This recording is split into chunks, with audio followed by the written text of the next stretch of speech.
remember the story that I told you about a year ago where I was at a cross-country meet and I was standing by one of the dads and I remember. He asked me for a hug. Yes, but he did not ask you for a hug. I thought for sure he needed a hug, and he's just like, I'll take a hug. What he said, I think, was something like, I don't get hugs very much anymore, or something like that, to which you interjected yourself into his conversation. No. Okay. He was standing beside me. Okay. He said, I just don't get very many hugs anymore. And I thought he was asking me for a hug. And so I said, well, I give hugs. which is really, really creepy. It's very creepy to tell somebody else's wife that you don't get hugged very often.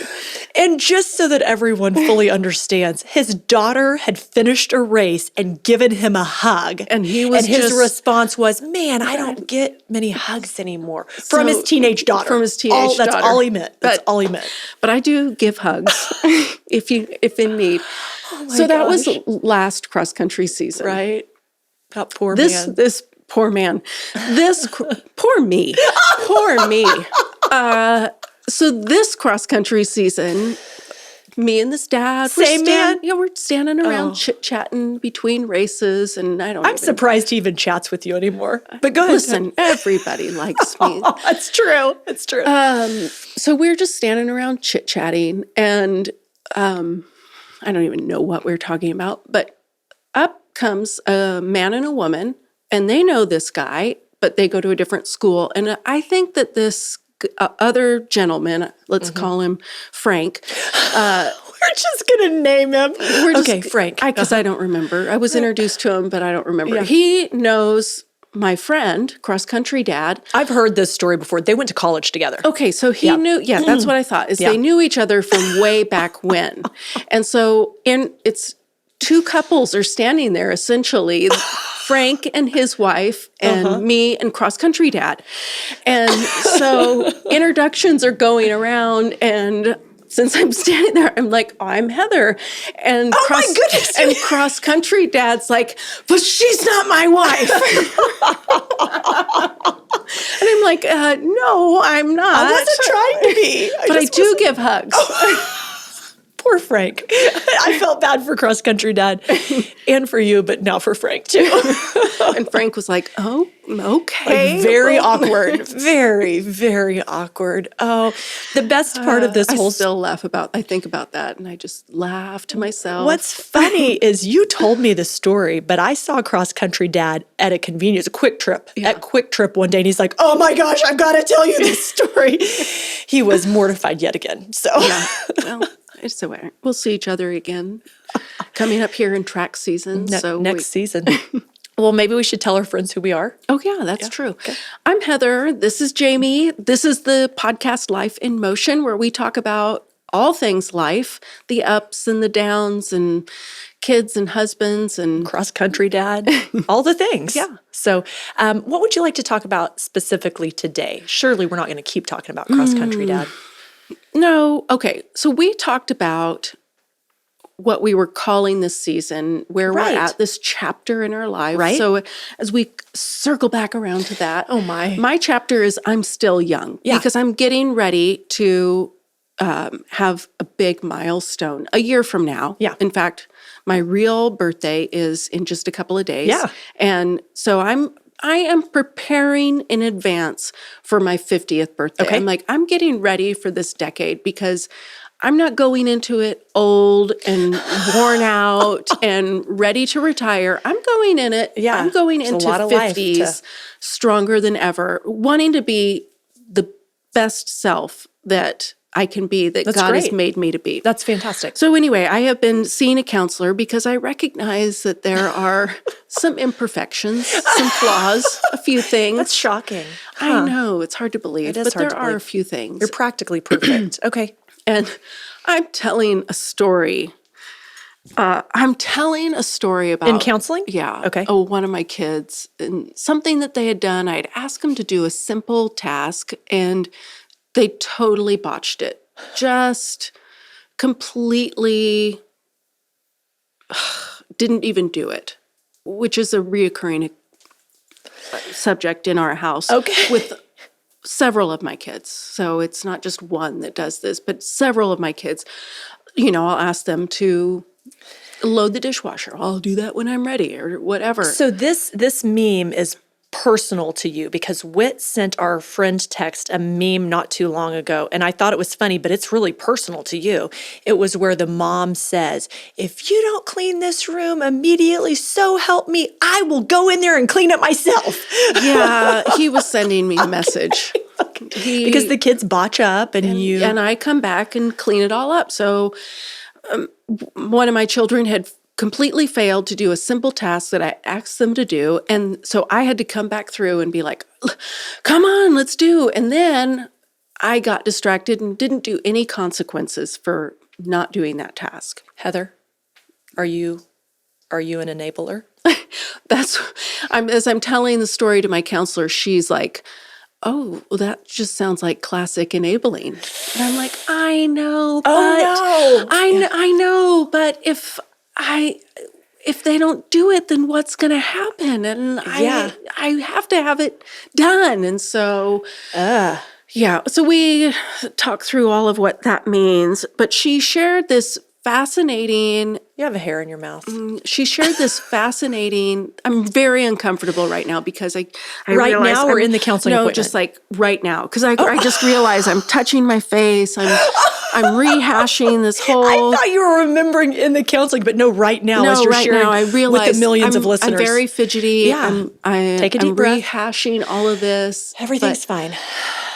She shared this fascinating thing with me about the way that our brains work, the way that we work to protect ourselves, to reward ourselves, to avoid uncomfortable feelings. And like I said last week or the week before, my MO is avoidance. And so anyway, we had a wonderful time talking about, so I'm going to share this analogy this learning and how I am working to implement it in my life. That's great. I think every single person enables in certain ways in their life, some definitely more than others, but I think there's a lesson for all of us. So I was talking about in counseling how this is your brain, the front of your brain, the back of your brain. The first part of your brain to be developed is the back of your brain, the hippocampus, and blah, blah, blah. And when you are born, you have a very primitive brain. And it is... You're about to go... Go ahead. What? Nope, go ahead. I fully endorse this. Go ahead. Okay. So you have a very primitive brain. And it is just feed me, clean me, take care of me. And you... cry and you get rewarded, hopefully, right? And you get those needs met. So that's where you start. And as you develop, you're supposed to learn to take care of yourself. That the person that's loving you and caring for you is supposed to be able to then let you start to take care of yourself. And this is where your reward center develops and all of this, and then your dopamine and endorphins and all of that stuff is in the back of your brain. The last part of your brain to develop, the front part of your brain, is your decision making and your ability to make wise decisions and to think things through and to sometimes override the primitive part of your brain that wants to be rewarded and says, no, it's time to, you have to go to work. Right. And do this thing before you can be rewarded or whatever. So if you don't know how to regulate this primitive part of your brain, which could be called a lizard brain, or in this case, we're going to call it a tiger brain,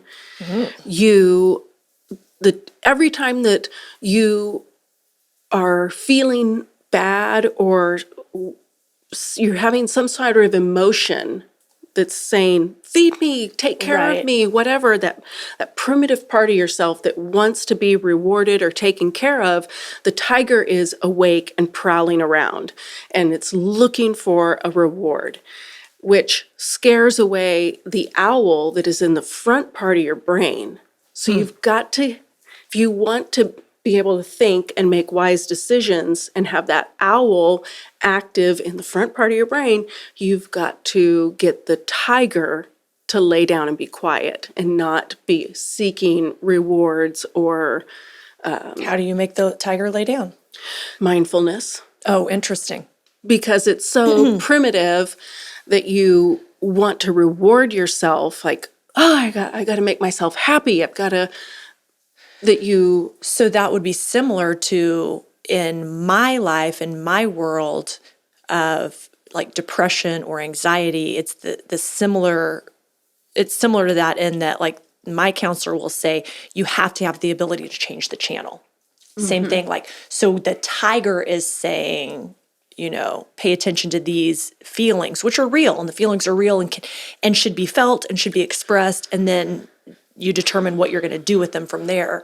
But can you change the channel from feeling all the feelings to staying in all the feelings for a long period of time? Yeah. You change the channel, and changing the channel in my mind would then be moving towards the owl, I guess, or setting the tiger tone. Or say that you how you want to your go-to reward yourself is candy. Chocolate. Yeah. Candy, chocolate, junk food, Yeah. cake, whatever. Yeah. And so you're just like, oh, I've had a hard day. Oh, I'm yeah. going to give myself a piece of cake. I'm Yep. stopping at my favorite bakery on my way home.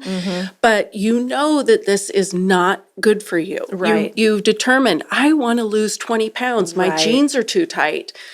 How do you... Your jeans still fit when you have 20 extra pounds on you? I'm sorry. These are elastic waistbands.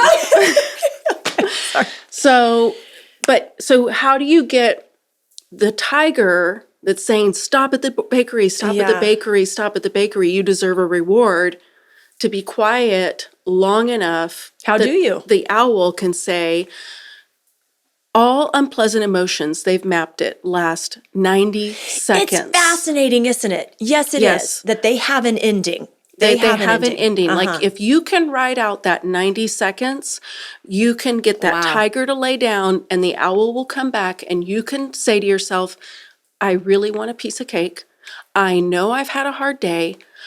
I am going to reward myself, but I'm going to reward myself with a cup of tea and some grain-free cookies, you know, or I'm going to reward myself with a walk, or I'm going to reward myself. Or even 90 seconds passes, you can say, I have put myself under submission every day this week. I actually today am going to reward myself with a piece of candy. Yeah. But I'm deciding it for myself with the owl part of the brain, not the not tiger. the tiger saying, feed me. Yeah. Yeah.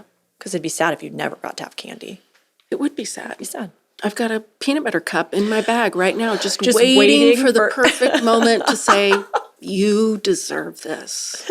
Oh my goodness. That's fantastic. Yeah. My MO is to avoid. So I want to avoid confrontation with my kids or my husband or maybe even somebody else.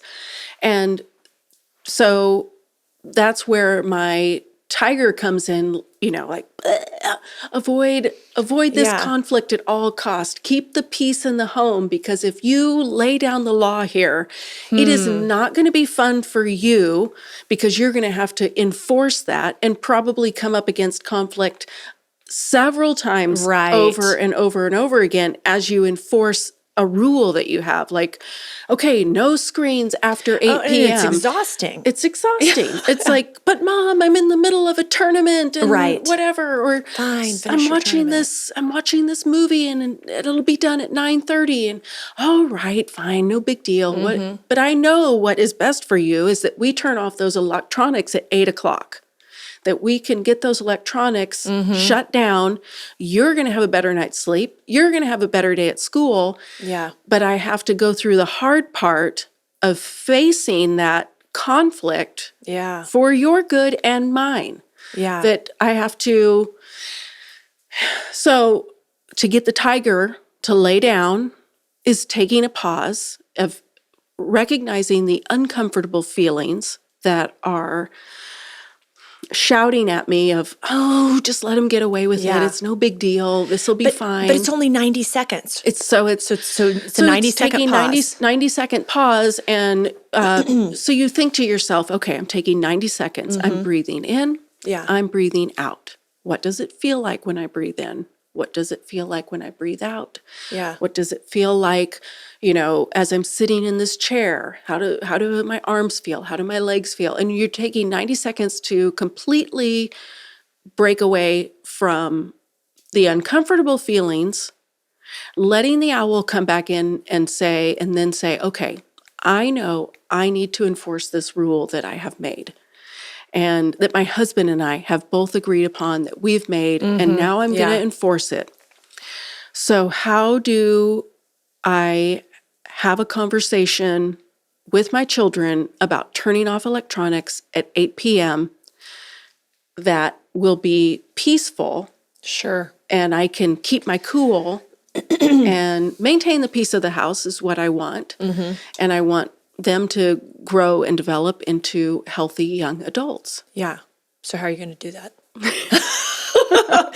I'm on the edge of my seat. I am going to say electronics are off at 8 o'clock. So you're going to predetermine. It's kind of like It's kind of like I heard this in a sex ed class or something one time. Like you better talk to your kids about predetermining that they're not going to have sex, because if you wait until the emotions and the hormones are raging, there's no rational decision. Which is so common for me to have an idea and spring it on you. Like, guys, these electronics are terrible for you at night. We don't need to be doing this anymore. Right. So from now on, it's like the story you told, maybe over the summer, the story you told about you were working out. And you're like, come on, girls, you're working out with me. You make your kids just drop everything. And they cried over it. Where maybe in the future, you could be like, tomorrow morning, we're all going to work out. And we're going to do this. And then if there's tears, you at least, they knew what to expect. They knew what to expect. Okay. It's so often that I'm just dropping a bomb on them. Okay. And just, because I can do that. Oh, change of plans, change of whatever. Yeah, okay, I'll roll with it. Yeah. But for me to drop that on them, and especially taking away something that they just love. Sure. Just causes all kinds of conflict. Oh, yeah. So for me to really think that out, like, I know this is going to be good for you, so we are going to start turning off electronics at 8 p.m. beginning on Monday night. And we will have a list of alternative activities. So from now until Monday, it's a free-for-all. You turn on those videos and play. Live it up. But come Monday. Yeah, but giving people a heads up on the expectations and clearly consequences and the whole shebang. You know, Brian tried to get me to do that last summer. Like here's the rules and here's where I think I failed was, so we set the rules, family meeting, talked over them. Here's the expectations. Here's how we're going to live in peace together and get along. But when my tiger would wake up, I wouldn't take 90 seconds to think, what do I really want in this situation? That tiger would wake up and I either don't enforce the rule or I start yelling or I just... So that is something I'm going to work on. That 90 seconds. I don't even think it even has. I mean, sometimes 90 seconds. 90 Did seconds. You just say sex? 90 sexes. Oh my goodness. 90 seconds is the max. It's the max. Yeah. So even if you do 30 seconds of just like, okay, something's happening here. It's just taking the moment to say, I'm not going to react. I'm going to respond. And taking a second. Sounds easy. Sounds super easy. Yeah, we're going to be such great parents, wives, and everything. It's beginning right now. It does sound easy, but it's at least something that we should start moving towards. Yeah. I don't want to switch off of enabling, but even hearing you say that, and as you're talking, you're feeling uncomfortable and all the feelings. I don't think that enabling is my biggest hurdle in life. I sure, I do the dishes sometimes when I should have made one of my kids do it and followed through.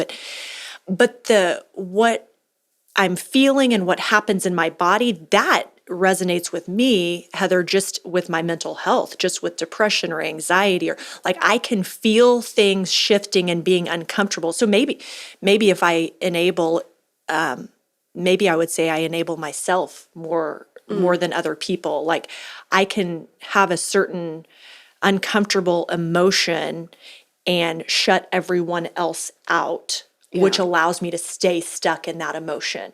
So I can take a nap. Yeah. I can isolate. I can, go inward. Not the same as enabling someone else, but it allows me to stay stuck, which means I'm not growing and maturing. I'm not being my best self. I'm not growing in that situation. And so I resonate with what you're saying, although I think my story is a bit different. Yeah. The tiger is so helpful, I think, even if you're not an enabler. It's recognizing uncomfortable feelings, bad feelings, or even I'm going to use this word, addictive feelings, like your go-tos for I'm unhappy with the way things are going in my house. So your tiger is on the prowl because you're having uncomfortable feelings of some sort, maybe anger, frustration, whatever you want to call it. And so you want to soothe that tiger. So that for you, that is going and taking a nap. Right. Or, there's somebody that's a procrastinator. Yeah. And they're like, I really need to get this paper written. But the tiger doesn't want to do it. I also do that. I also procrastinate. So the tiger doesn't want to do it. And my tiger's very loud. You start feeding the tiger, I'm going to watch this TV show, or I'm going to do this or whatever. Or even I'm going to read my Bible first thing in the morning after I do a few other things, because the tiger doesn't want to do that. Yeah. The tiger would rather, I don't know. Yeah. Do anything else. I'm going to wake up early. Yeah. And it's just I think that the tiger and owl is so helpful, especially even when I think about my kids and I see them struggling with something. Like, I have asked you to do this and I know you don't want to do it. So you not wanting to do it because it's hard, because it's contrary to what you want, your will. So you are going to feed that tiger and do whatever you want. And so, but if I can get you to settle down for a second as my child, if I can get you, or your friend, if I can get you to settle down and just like, okay, I understand that I have asked you to do something right now that is contrary to your plans. You wanted to go out with your friends and do all this, but we have some things to take care of here at home. Instead of you getting in an argument with me or whatever and wasting our time spinning our wheels here, let's just sit for a minute and think about this. Yeah. Let's take a minute. And we're just going to deep breathe for a second. And then I'm going to tell you what to do. And you're going to say, yes, Mom. I hope it works that easily for you. So easy, guys. Oh my goodness. I hope it works that easy for you. One thing that I'm hearing you say, Heather, which I think most of us, human nature, is that we don't think about what we're thinking about. Yeah. We think that the way we think and do life is just normal and it's how everybody else is thinking and doing life. We don't pause and think what we're thinking. Yeah. So like I even think scripturally, where the Bible says to renew your mind, I think that I've read that scripture a million times and just thought, oh, okay, so I guess I'll memorize another scripture. And although that is good, if I don't first know what my mind is thinking, I don't know how to contradict the wrong thoughts I'm thinking. Mm-hmm. So like my mind, I learned this recently from my psychiatrist, which I thought was fascinating because I was diagnosed with chronic fatigue when I was in my 20s. And she just casually slipped this in as we're talking about whatever. She's like, a lot of people think chronic fatigue is a mental illness. And I was like, what? Huh? What'd you say? What? So we started talking about when I feel exhausted, how do I feel? And she's asking me to really identify and explain the thoughts and the feelings I have when I know that I'm hitting a wall with fatigue. And interestingly enough, my mind races so much, and I thought everybody's did. I didn't know that some people literally just sit and aren't thinking anything at all. I shouldn't say I'm never. I'm starting to be able to do that. But my whole life, I'm just always thinking something. And she said, when you're physically exhausted, is it up in your head? Or it's like, are your muscles tired? And I was like, oh, that's interesting. I'm going to have to think about it. So I started paying attention. It's in my mind. My mind is exhausted. And that's why I can so readily sleep. So as I've taken thoughts captive and started paying attention to my tiger, even though I didn't know those words, this is very helpful, the tiger and the owl.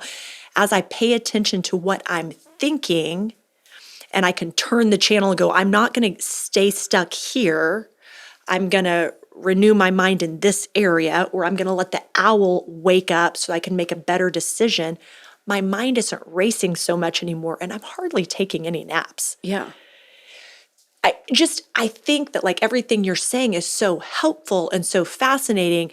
And I even think that we probably have people that will listen and go, oh, that's wildly helpful. But I would say it's not just helpful. Pay attention to what you're thinking. Yeah. Like, don't take Heather's words for it. Like, what are you thinking? Yeah. What is your mind telling you that you need to push pause and give yourself 90 seconds and reset and think? And here's the beautiful thing, which you probably can talk about this more than I can if you've gotten to that part in that book that you were reading, whatever it is. It'll be in the show notes. So think of your emotions as mountain ranges. Yeah. Like you have this peak of anger or frustration or avoidance, you know, all these discomfort emotions. Joy is also one of these any high mountain joy. peak emotions. The front of your brain is the last part of your brain to develop. So when you're training your children and interacting with young people, this owl, the front part of their brain, is the hardest part for them to tap into. That owl is just a little seed. The tiger part of their brain is the most alive and awake. And especially if you're listening to this and you have young children, you can help them capture that tiger more easily than older people, because we have just been feeding that tiger our whole dang lives. Yeah. But joy is also at the front of your brain. And that continues to grow and develop for your whole life. Your whole life. So it's like you don't have to be ruled by the tiger and the uncomfortable emotions. And you're hitting those top peaks, but you're able to bring yourself down through that 90 seconds down to a base camp, so to speak, and be like, okay. No, you're talking Brian's mountain men language, mountain peaks and base camp. You're hitting these peaks of mountaintops, and you can recognize, I'm feeling uncomfortable feelings. I'm going to take a few seconds here and bring myself back down to. You know what typically people do? I think I can. I'm going to talk like an expert, although we know I'm not. Go for it. No, we know enough to be dangerous. I think what people typically do, because we tend to be afraid of big emotions, good or bad, is that we stuff those emotions instead of letting ourselves feel them and then regulate them. But if you stuff them, it's kind of like, I learned this from a message I heard recently, so I am the expert now because somebody else taught me this. It's kind of like putting a soda can in the freezer. Like if you just stuff it, eventually it's going, like you don't get away from emotions. We serve an emotional God. You know, the whole Jesus wept. Jesus felt every emotion we've felt, great joy, grief. I mean, he lost friends. He felt all the things and it was okay. But we tend to say any big emotion, I'm gonna stuff and I'm not gonna feel. That's but unacceptable. Just like putting your soda can in the freezer, it looks like. Which, by the way, one of my kids put a soda in the freezer. I guess recently, because I opened the freezer today and I was like, oh my goodness, there's soda ice everywhere. But it was not a can; it was a bottle. Oh my! So there's also shards of glass everywhere. Oh my gosh! So you know what I did? I closed that freezer and thought, well, when they get home, somebody else can deal with it. So avoidance or whatever. It was not my. I didn't create the problem. Mess. It's not my mess. No, I'm not cleaning you should it. not clean that I'm not up. cleaning not it at all. But anyway, I think people tend to, instead of feeling the emotion and taking it into recognizing it, and they're thinking about what you're thinking about. Like, I'm feeling frustrated right now. That's okay. And you have good reason. Somebody put a glass bottle in their freezer. Oh, I know which one it was too. It had to have been Cooper. Yeah. I don't know for sure, but probably seems like it. Seems like. Oh my gosh. Yes, it's just like, okay, let's recognize this and then bring it down so we can deal with the problem that might be causing, or I hate to use the word causing, because you're in charge of your own emotions. You can't say that my kids are causing me to be angry. Oh yeah, I think Brian has said 1,000,000 times to kids, like, I can't make you be mad. Like, actually, you can. Me, maybe not them, but me, you can. You can make me be mad, actually. But no, I hear what you're saying. Yeah. Yeah. Okay, so I think next time we'll try to talk about joy. Yeah, how we can. Let's sit on it. Let's say we think we're going to, but next week when we get here, we don't know what's we don't really know what's going to happen when we come from time to time. Yeah. What I do know is what's going to happen right now. Oh dear. We're going to wrap up for today. We're going to ask each other what's the name of the game? We're not really friends. No, it's not. That's the opposite of what it is. We're not really strangers. We're not really strangers. I'm like, somehow that was not right. We're not really strangers. And so we want you to know more about us. So we're going to end the game with a quick question that we can both answer. I think I skipped out of answering last time. Oh my gosh. I can't do impressions. Wild card. Do your best impression of me. Just wave your hands around and talk. I mean, just all you have to do is wave your hands right around. And what does she say all the time? Listen, guys, I'm just going to shoot from the hip. I do say that a lot. Yeah. Thanks for joining us this week in Life in Motion. We're going to have to wrap it up so we can remain friends. If you would like, subscribe, share, and join us here next week for our next episode of Life in Motion. Have a good week.